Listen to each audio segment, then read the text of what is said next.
اب جب جہاد شروع ہوا تو جہاد کس قسم کا ملک لڑ سکتا ہے؟ جس میں 4 قاعدے نافذ ہو.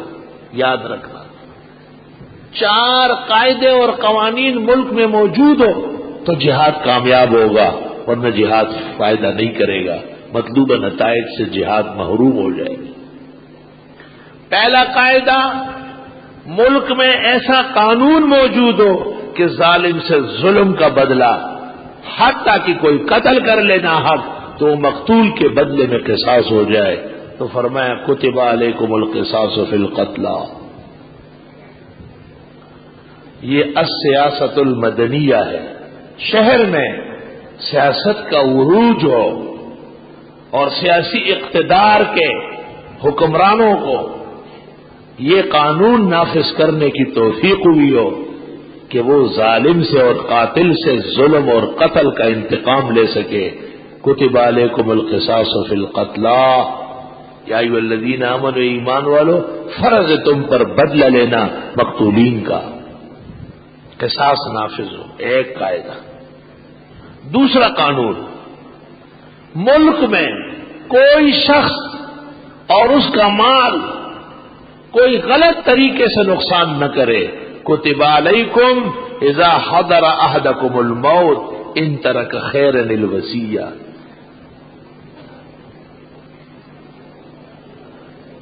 آیت نمبر 180. فرض یہ تم پر کہ مال کی تقسیم باقاعدہ شرعیہ ہو، اس کا عنوان ہے. مال کی تقسیم باقاعدہ شرعیہ ہو کہ کوئی کسی کی عزت و آبرو، مال و دولت، جائیداد اور مکان کو غلط ہاتھ نہ لگا سکے. تقسیم المال بالقاعدۃ الشرعیہ ہو. کتب علیکم. اور کتب یا ایھا الذین آمنوا کتب علیکم الصیام. اے ایمان والو، تم پر روزہ فرض ہے. افسران میں، وزراء میں، سفراء میں، حکمرانوں میں تکلیف اور سختی جھیلنے کی صلاحیت ہو. جیل کا سن کر واپس بھاگ گیا تو چلو اٹک جیل کر، نہیں واپس جا رہا ہوں، جدہ ٹھیک ہے، آئس کریم تو کھاؤں گا. پمنڈرا روان دے نواز شریف وی تو جمعے قاتلا دا سے پمنڈلاڑو چھ ترڑا ہوا دا چماسپخین کی دو بیا جدہ کی گزشے ہو چلا پرتوک دن نده پرے ہوتے چی دا اٹک جیلی ورطو خیلو یالتا بزی یالتا ماران لڑما وینا ماں بیا بولتے شاپس. اور جنرل مشرف نے اپنی کتاب میں لکھا ہے، اول پاکستان اردو میں اپنی کتاب میں لکھا ہے، میرا نواز شریف سے پہلا اختلاف اس وقت ہوا جب اس نے صدر امریکہ کلنٹن کے مقابلے میں گھٹنے ٹیک دیے تو میں خفا ہو گیا کہ میں اس کو صدر نہیں. بس بات پوری سن لیں. نواز شریف کے بارے میں لکھتے ہیں کہ اس نے کلنٹن، گلیشیئر وغیرہ سیاچن کے مسئلے میں بھارت کے موقف ماننے کے لیے کلنٹن کے سامنے گھٹنے ٹیک دیے. میرا پہلا اختلاف اس سے ہوا. یہ ہمارا لالا کہہ رہا ہے اور سنا بھی. اگر چلتے چلتے چلتے ایک موقع ایسا آیا کہ اس کو امریکہ کے وزیر خارجہ نے کہا، رچڑ ورچڑ کوئی ہے اجڑ کا بچہ، کہ یہاں کرو یا نہ، اگر تم نے افغانیوں کے مقابلے میں ہمارا ساتھ نہیں دیا، ہم آپ کے ملک کو تس نس کر کے آپ کو 500 سال پہلے کے پرانے پہاڑوں میں بھیج دیں گے. تو اس نے کہا، میں نے سوچا کہ اگر میں طالبان کا ساتھ دوں تو ہمارے ملک کے لوگ جاہل ہو جائیں گے، طالبان جاہل ہیں. تو میں نے کہا کہ چلو امریکہ جی لالا چغل دلالہ تلمی، کتنا خوفزدہ ہو گیا. یہی تو بات تھی کہ آپ نے اس کے متعلق کہا کہ اس نے کلنٹن کے سامنے گھٹنے ٹھیک دیا اور اس نے بھی ٹھیک دیے. یہ گناہیس کہ در شہر شمانیز شواب. یہ طبقہ ہی وہی ہے کہ جن میں شدائد اور تکلیفیں جھیلنے کی صلاحیت نہیں ہے. الحمدللہ ہمارے بزرگ، ہمارے علماء اس وقت بھی پائے استقامت، اور آج بھی الحمدللہ اگرچہ بت ہے جماعت کے آستینوں میں، مجھے ہے حکم ازاں لا الہ الا اللہ. تو پہلا قاعدہ ظالم اور قاتل سے انتقام کا قانون ہو، کتب علیکم القصاص فی القتلى۔ دوسرا قانون مال کی تقسیم قوانین شرع سے ہو، کتب علیکم اذا حضر احدکم الموت ان ترک خیرا الوصیہ۔ اور تیسرا قانون ملک میں افسران وزراء حکمران اور اونچے طبقے میں تکالیف اور شدائد سہنے کی صلاحیت موجود ہو۔ مولانا حسین احمد مدنی رحمت اللہ علیہ، یہ کراچی خالد دینہ ہال میں عدالت لگی تھی، شیخ الاسلام کی پیشی ہوئی انگریزوں کے زمانے میں۔ انگریز جج نے کہا آپ کا نام حسین احمد ہے؟ جی میرا نام حسین احمد ہے۔ آپ دیوبند میں مدرس ہے؟ جی میں دارالعلوم دیوبند میں استاد ہوں۔ آپ نے کیا فتویٰ دیا ہے کہ انگریز فوج میں بھرتی ہونا حرام ناجائز ہے؟ آپ نے فرمایا میں نے فتویٰ دیا ہے، دیتا ہوں، دیتا رہوں گا۔ عدالت جھوم گئی۔ انہوں نے کہا پتہ ہے اس کی سزا کیا ہے؟ شیخ الاسلام نے کہا آپ کو پتہ ہے دارالعلوم دیوبند سے روانہ ہوتے وقت میں 4.5 میٹر کوڑا لٹا کفن کے لیے ساتھ لایا ہوں۔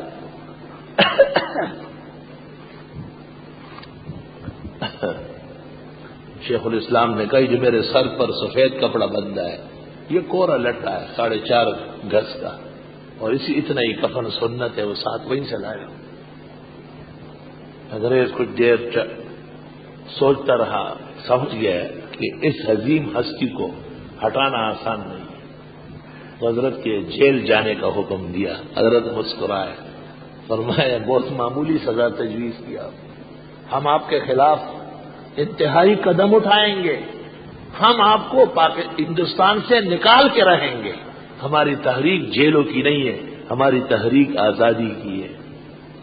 وطن کے کام آیا ہے اسی کا عزم فولادی، حسین احمد کے قدموں کا تصدق ہے یہ آزادی۔ قاضی صاحب کے والد مولانا قاضی عبدالرب یا عبدالودود نام ہے، شیخ الاسلام کے عاشق تھے۔ انہوں نے اپنے 2 بیٹے مولانا عبدالقدوس اور عبدالصبوح دیوبند سے فاضل کروائے۔ قاضی جی کا نام رکھا گیا تھا حسین احمد، اور یہ طالب علمی میں مولانا کہلاتے تھے شیخ الاسلام کی وجہ سے، اور آج وہ اس جماعت کا امیر ہے جس کو سب سے پہلے شیخ الاسلام مولانا حسین احمد نے غلط کہا ہے۔ کتاب ایمان و عمل ملاحظہ ہو، شیخ الاسلام کی کتاب ایمان و عمل۔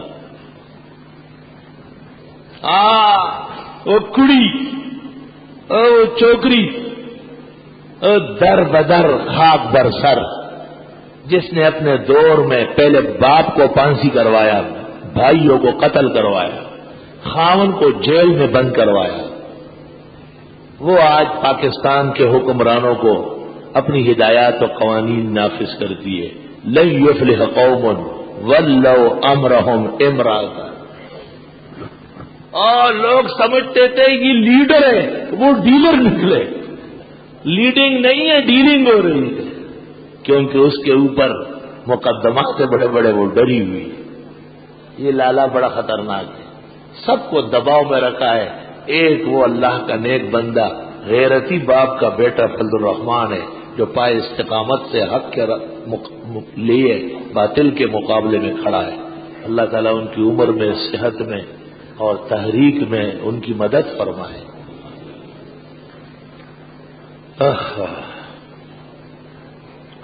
یہ دیوبندیوں کی صداقت کی نشانی ہے کہ آج پوری کائنات میں اس کے پائے کا سیاستدان نہیں ہے، سب ڈیلر، بکا ہوا مال، صبح و شام تبدیل ہو رہے، لیکن ایک فقیر منش بوریہ نشین دارالعلوم کا پڑھا ہوا دینی مدرسے کا فاضل، ایک فقیہ محدث مفسر کا عالم بیٹا، الحمدللہ اللہ تعالیٰ نظر سے اور دشمنوں سے بچائے اور ان کی جماعت کو اخلاص نصیب کرے کہ جمعیت العلماء اسلام ہی رہے اور جمعیت ضمیر فروشان نہ بنے۔